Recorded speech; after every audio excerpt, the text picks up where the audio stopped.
que além do brinco outras alterações e transformações ocorram, mas é assim mesmo. Bendito seja Deus pela sua vida, Elane. A gente tem que realmente encarar e fazer, porque quem faz é Deus. Eu fico muito chocado quando percebo em muita gente preocupação com o resultado. Jesus não se preocupava com isso. Se ele se preocupasse com isso, ele não tinha escolhido 12, onde um era o capeta. Ele teria pego 3.000, 5.000, né? Resultado, muita gente, vamos fazer. Não, ele se concentra ali, e quando as pessoas o negam, o que ele faz? Continua. Ele continua chamando, convidando, estou indo, quer ir, vamos, não quer, fique. Então, bendito seja Deus, é isso aí, continue. Irmãos, vamos abrir a Bíblia no livro de Atos, no capítulo 4, nós vamos ler a partir do verso 23. Atos capítulo 4, verso 23, deixe sua Bíblia aberta que nós vamos ver alguns outros pequenos versos aí na redondeza. Atos 4, 23, o intitulado também, não só o título da Bíblia, mas também o tema dessa mensagem, que é a oração dos primeiros cristãos. Diz assim o texto: quando foram soltos, Pedro e João voltaram para os seus companheiros e contaram tudo o que os chefes dos sacerdotes e os líderes religiosos lhes tinham dito. Ouvindo isso, levantaram juntos a voz a Deus, dizendo: ó soberano, tu fizeste os céus, a terra, o mar e tudo o que neles há. Tu falaste pelo Espírito Santo por boca do teu servo, nosso pai, Davi. Porque se enfurecem as nações e os povos conspiram em vão? Os reis da terra se levantam e os governantes se reúnem contra o Senhor e contra o seu ungido. De fato, Herodes e Pôncio Pilatos reuniram-se com os gentios e com o povo de Israel nesta cidade para conspirar contra o santo servo Jesus, a quem ungiste. Fizeram o que teu poder e a tua vontade haviam decidido de antemão que acontecesse. Agora, Senhor, considera as ameaças deles e capacita os teus servos para anunciarem a tua palavra corajosamente. Estende a tua mão para curar e realizar sinais e maravilhas por meio do nome do teu santo servo Jesus. Depois de orarem, tremeu o lugar em que estavam reunidos. Todos ficaram cheios do Espírito Santo e anunciavam corajosamente a palavra de Deus. Vamos orar mais uma vez. Pai, obrigado pela tua presença, obrigado porque o Senhor já está falando conosco, desde as canções, dos testemunhos, das palavras, em tudo, Senhor, já dá para perceber a unidade causada pelo Espírito Santo, de nos levantar cheios do Espírito para anunciar. Então completa essa obra nesta noite, em nome de Jesus, amém e amém. Irmãos e irmãs, uma das grandes necessidades que nós temos nos dias de hoje é estudar, ler e analisar o livro de Atos. E se você não imagina por qual razão isso se dá, claro que nós temos que entender toda a Bíblia, mas eu faço essa ênfase no livro de Atos porque o livro de Atos contém a história da igreja primitiva. E quando nós aprendemos e olhamos para o livro de Atos e entendemos o que faziam os primeiros cristãos, nós temos neles um exemplo, uma meta que nós podemos olhar e seguir. De modo que quando este livro é abandonado, quando esses ensinamentos, quando isso que foi o embrião da chamada igreja de Cristo se perde na nossa mente, nós começamos a entrar em caminhos totalmente desvirtuados. Caminhos que não tem nada a ver com a Bíblia, que não tem nada a ver com Deus e que consequentemente não gera o que deve ser a igreja. E esse livro então, desde o início, depois do derramar do Espírito, do cumprir da palavra de Deus, da promessa profética de que o Espírito viria, ele já mostra uma igreja tentando se organizar para sobreviver. Igreja aqui eu me refiro à igreja gente, cada indivíduo como templo do Espírito Santo, que se unem numa função única, que é aprender de Jesus e retribuir. aprender do Senhor e dar de volta. Dar para quem? Para todos os que estiverem ao redor, porque a palavra era bem clara que deveria transcender as nações, as fronteiras, é para todo mundo. Não é para um povo só, mas é para todo mundo.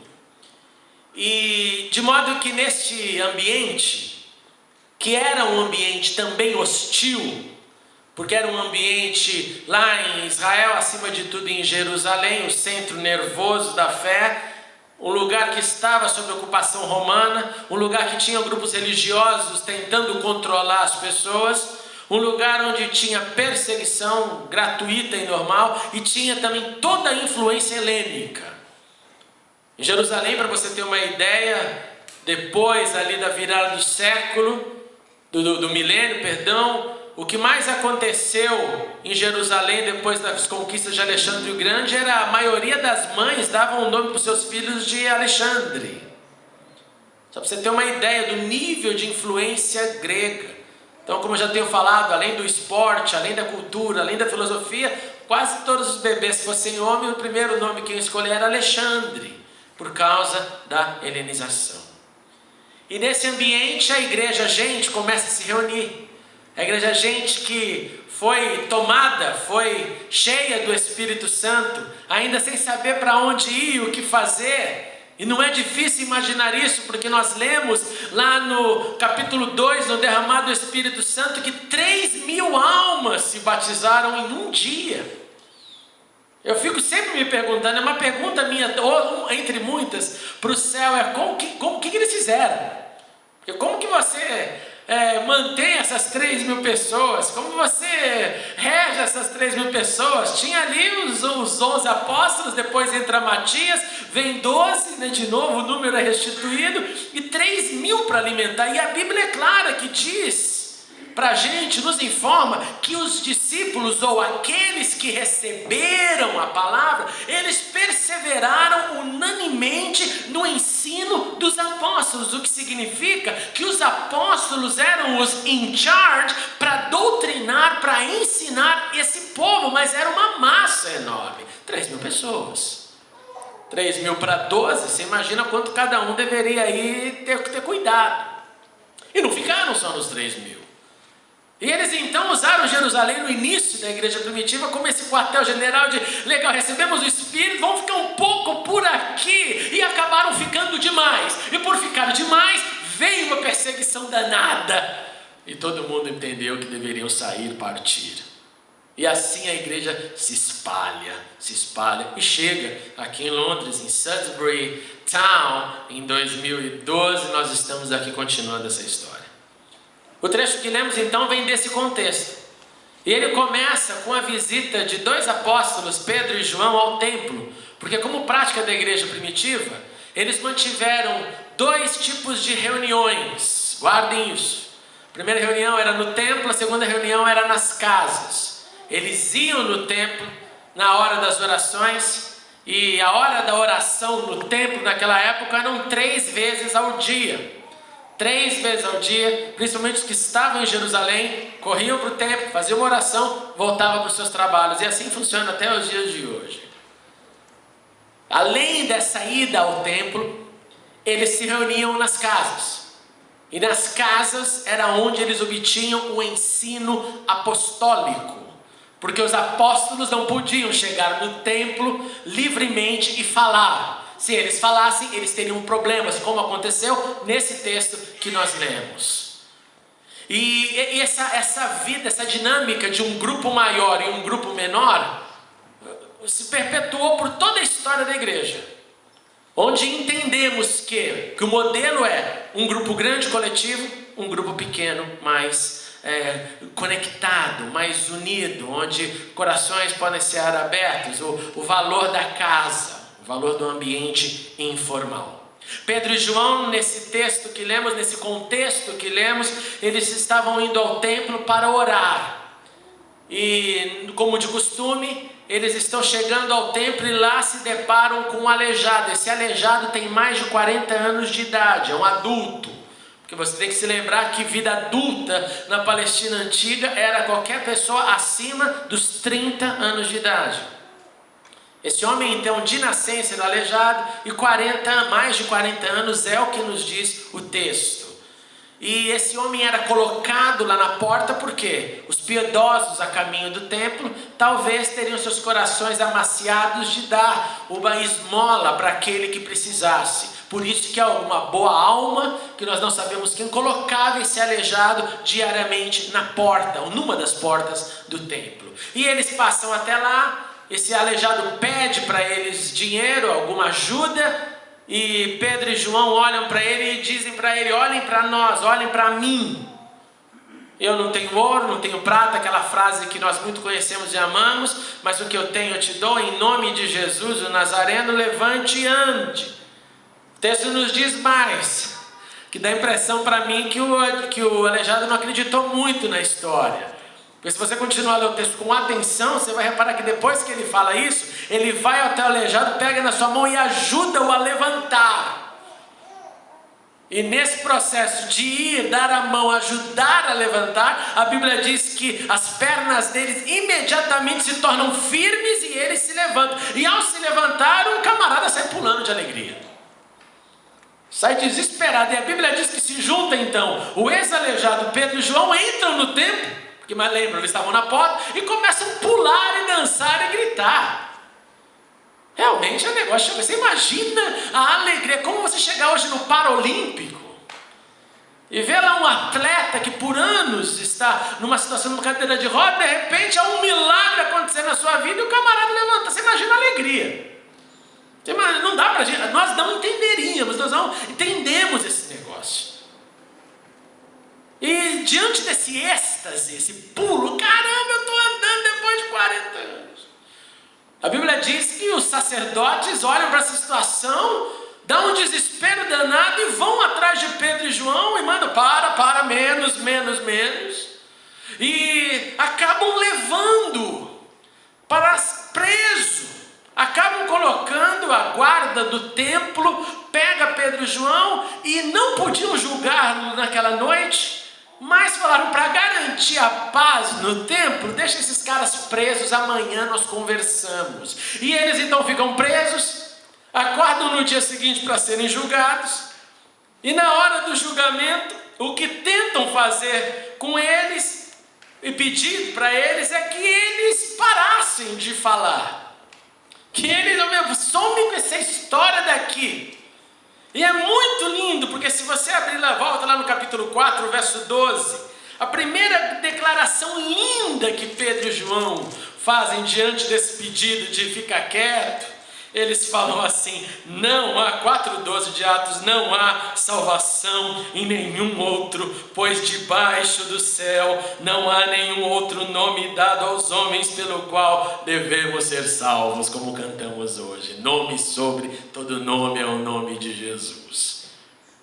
Lindo! Pedro e João estão inicialmente falando para aqueles opositores à fé: olha, número 1, meus amigos, não há outro caminho para Deus. É mentira que todos os caminhos levam até Deus. Escute, não há salvação em nenhum outro. Debaixo do céu não há nenhum outro nome dado aos homens pelo qual devemos ser salvos. E os líderes continuam: vocês têm que parar, vocês têm que parar, vocês têm que parar.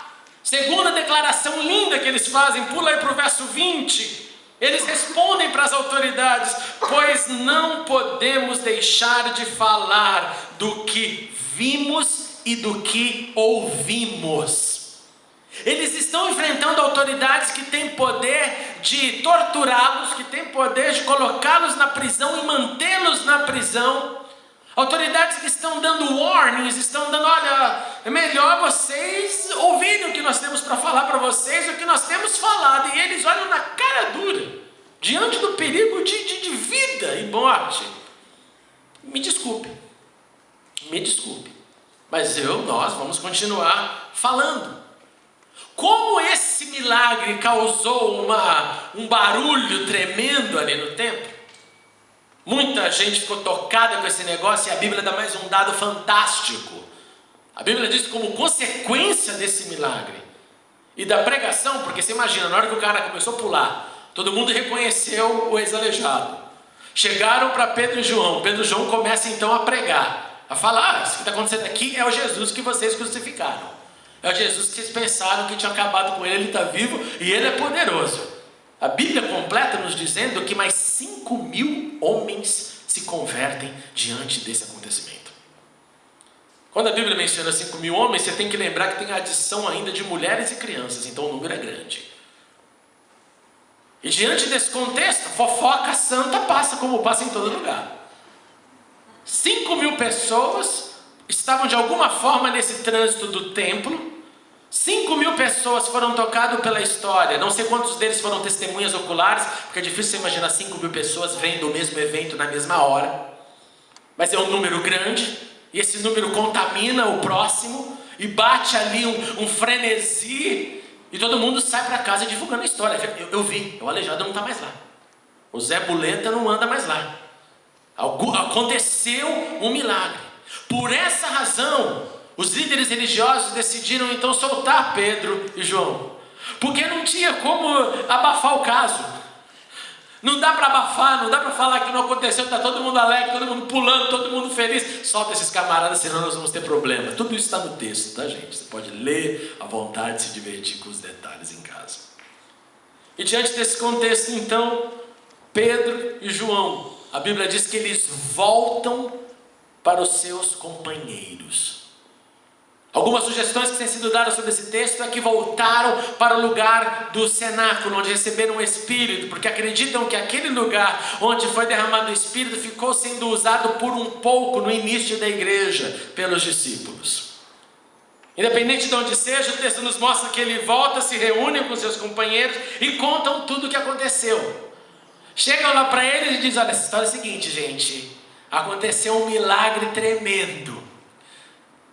Nós invocamos o nome de Jesus de Nazaré, um aleijado deixou de ser aleijado, suas pernas se firmaram, ele está andando. E eles param nesse momento para orar. Para orar. E a primeira atitude que eles fazem na oração deles, eu não sei se você percebeu, se não, abre lá, olha lá no capítulo 4, verso 24, eles reconhecem que Deus é Deus Criador. Ó soberano, tu fizestes os céus, a terra, o mar e tudo que neles há. Irmãos, quem é o caminho para a salvação?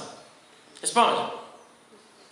Quem? Jesus é o caminho para salvação. Jesus é o caminho ou é o mediador entre Deus e o homem? Preste atenção uma coisa.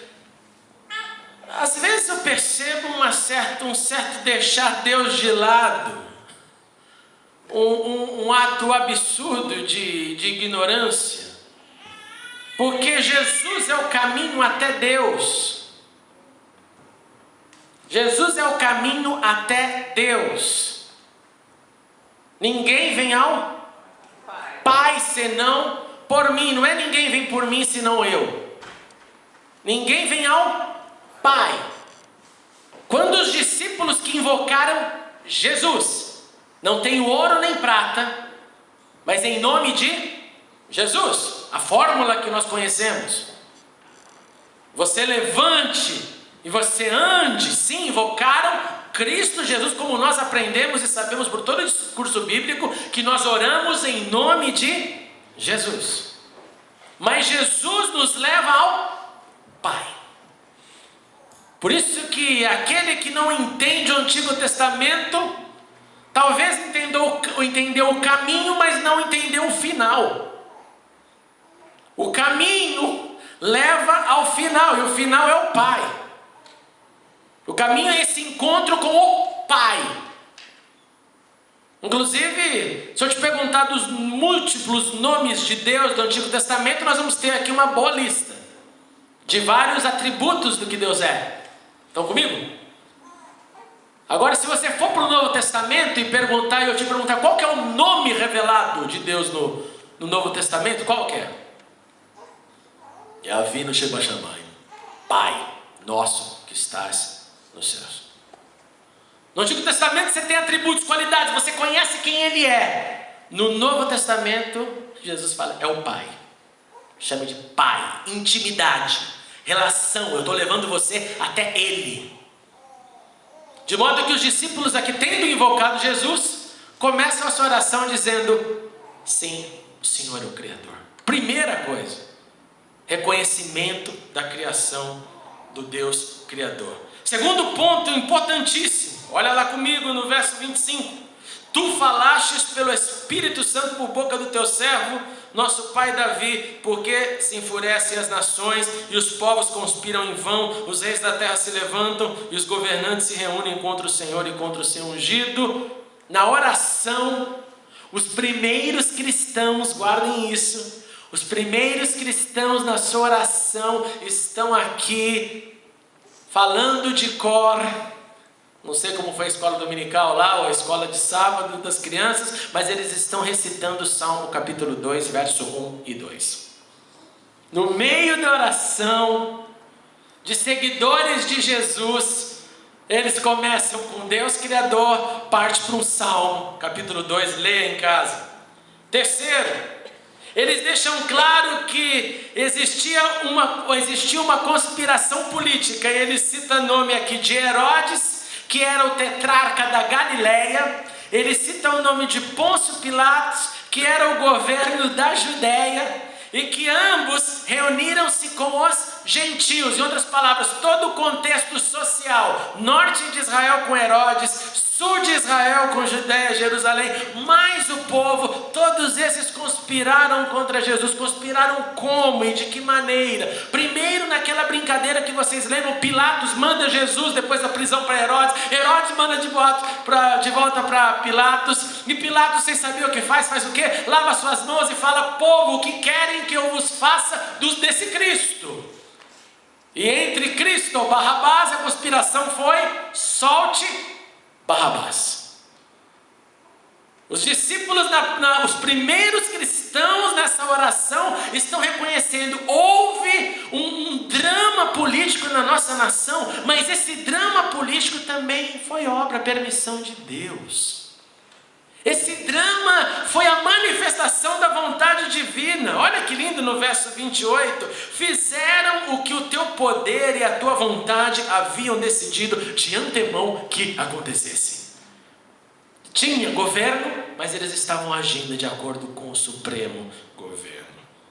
Próximo ponto que essa oração dos primeiros cristãos nos mostra é a necessidade que eles tinham e reconheciam de receber a capacitação do Senhor. E eles falam: agora, Senhor, verso 29, considera as ameaças deles, daqueles que estão contra o Senhor, e capacita os teus servos para o quê?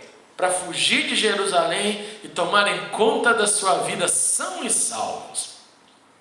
Não, para anunciarem a tua palavra corajosamente. Estende a tua mão e vem com esse pedido de coragem, vem pedido de unção, porque é só Deus quem pode curar. Vem, Senhor, sim, nos dê força, porque enfrentar essa situação dia após dia, prisão, perseguição, não é gostoso.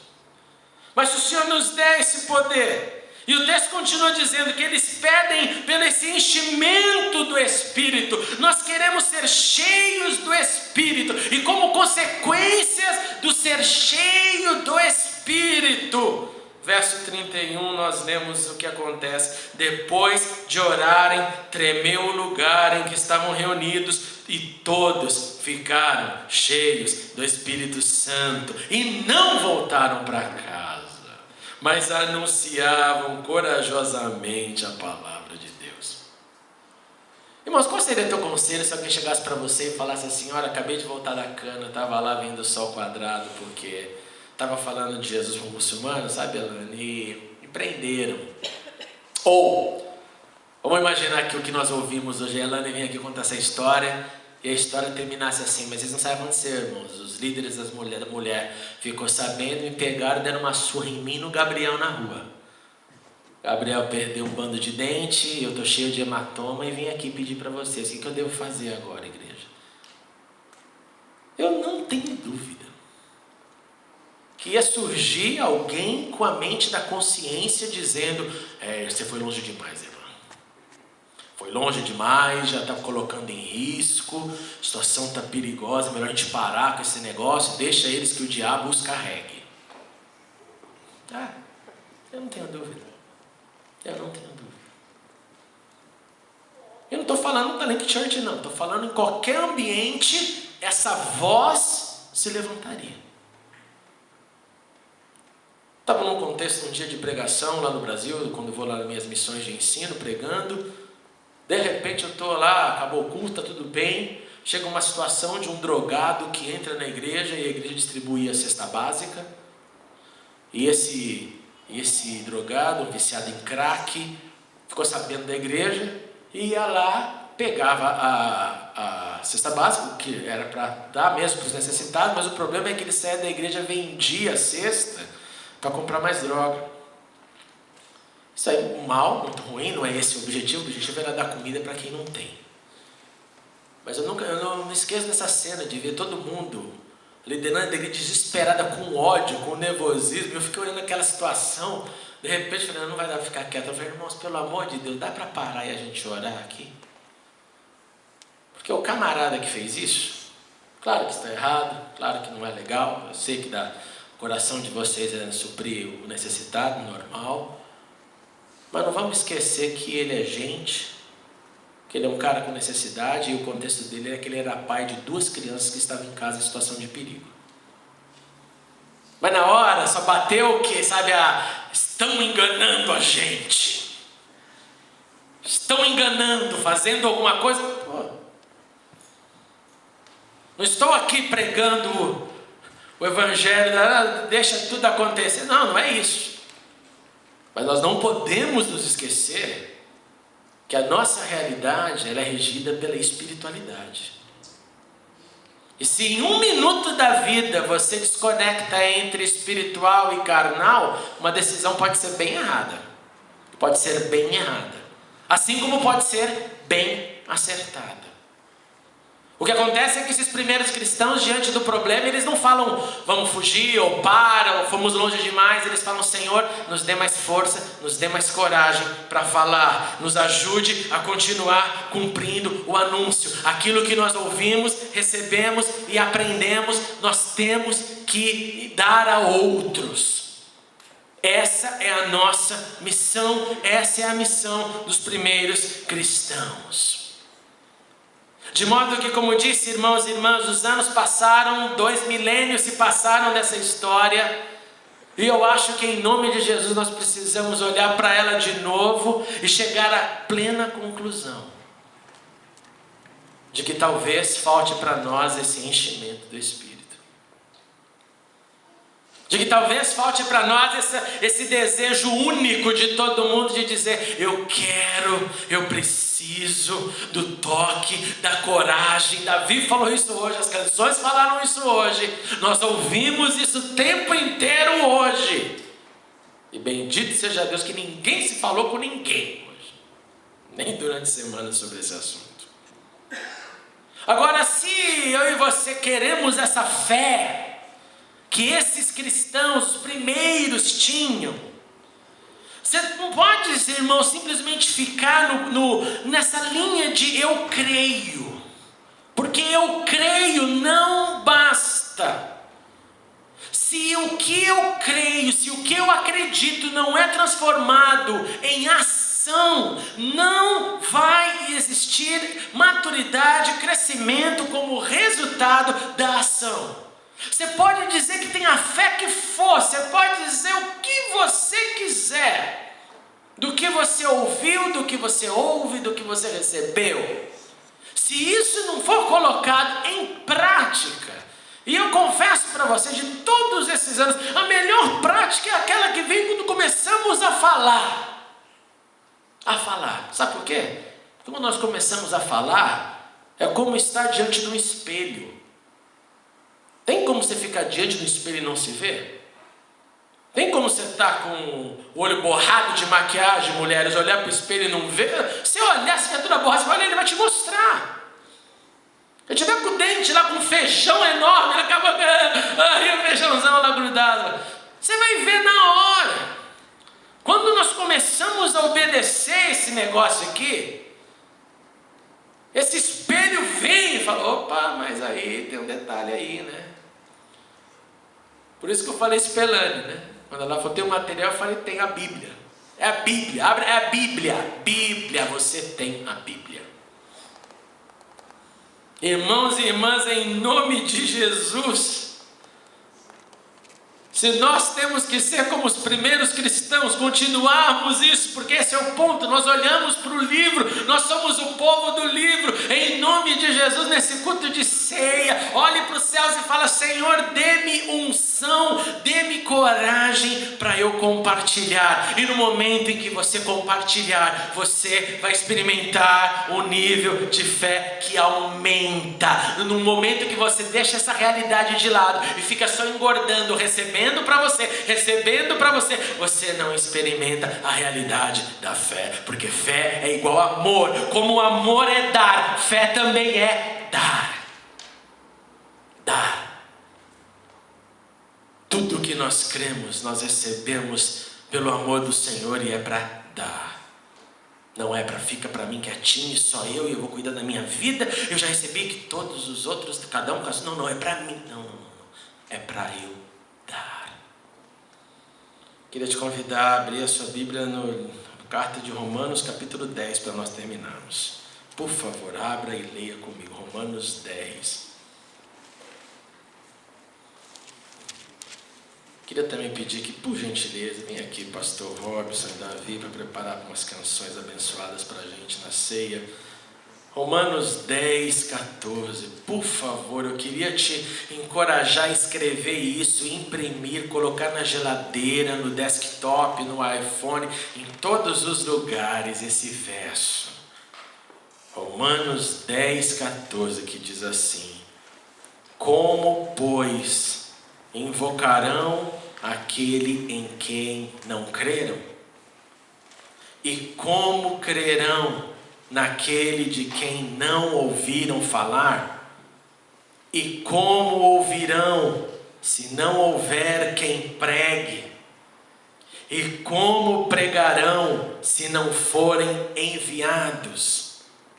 Como está escrito, como são belos ou formosos os pés dos que anunciam as boas novas. O Senhor Jesus já nos enviou.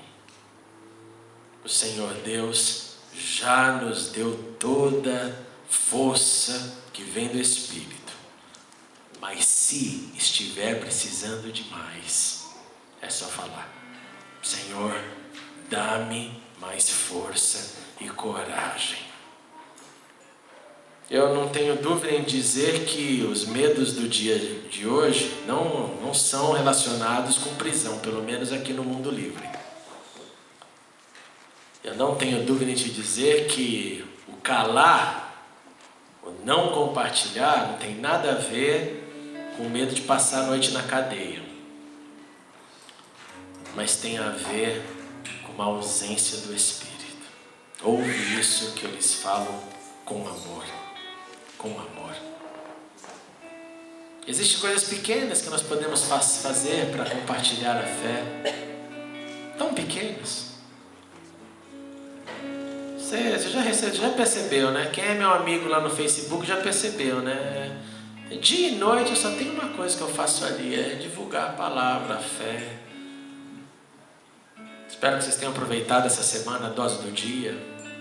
Para quê? Divulgar a fé. Colocamos essa semana as aulas do Edu Linda online. Para quê? Divulgar. O tempo inteiro é pensando nisso. Claro que a vida tem outras coisas, é óbvio. Mas eu não posso me esquecer que como cristão eu preciso compartilhar. Em nome de Jesus, irmãos, nesse culto de ceia, olhe para os céus e fale, Senhor, Criador, que controla tudo, dê-me da tua unção e coragem para eu pregar o Evangelho. Queria chamar o